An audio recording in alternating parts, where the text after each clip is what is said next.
But when I got to high school, I was in a boarding school in Nairobi. And when you join Form 1, the monos are supposed to do some event to be welcomed by the other, the other classmates or the other classes. So I chose to do fashion show. The rest, you can do any arts that you, so I got my bed sheets.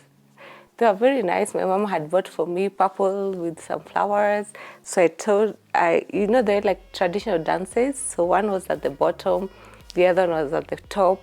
And as soon as I walked at the stage, everybody started shouting, "You're fat, you're fat, you look ugly, you're fat." I will never forget that day, because that's when I realized that my body size was not what I was meant to be. And it really, at that age when you're an adolescent, it just brings you down. I went into depression. The only thing that saved me in school is that I was bright. But during that time, the 4 years I was in high school, in the boarding school here in Nairobi, I just started Googling, how can I lose my weight? What can I do? We had swimming in my school, so I tried to swim. I tried to jog when they did their sports. By the time I finished, I was called to study law. Like I said, I really worked hard in school.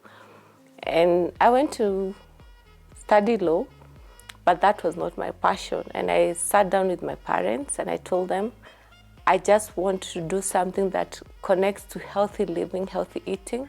Because by that time I was trying to research, how can I become smaller?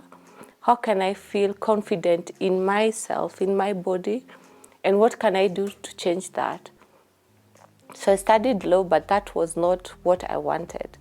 So I started, the way you go, because I'd passed in high school, the way you go to the internet, at least we have that now.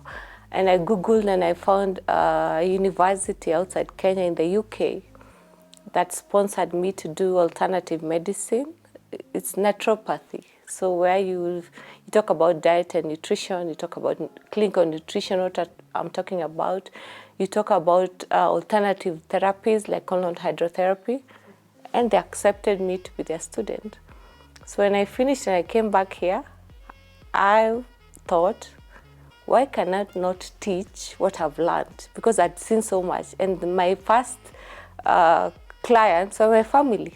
My mom was big, my dad is fat, my siblings are all big. So I thought if I start with them, then I would see that I'm making some, head start to show that there's something that you can change. So that's where it all began. From me changing my perspective, and during this time, sorry, I forgot to mention, I lost weight. I lost so much weight. I became so skinny that people started assuming you're sick, you're doing all this.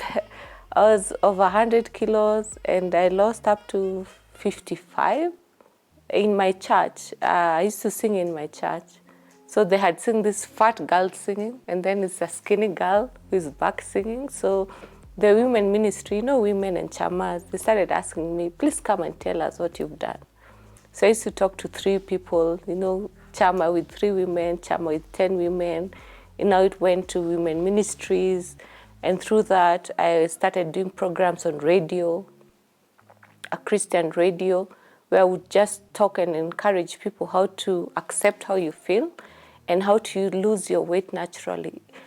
The thing here is not about being skinny. It's about being healthy and maintaining that health that you truly deserve. It's not being skinny, just maintaining that and carrying that out throughout your life.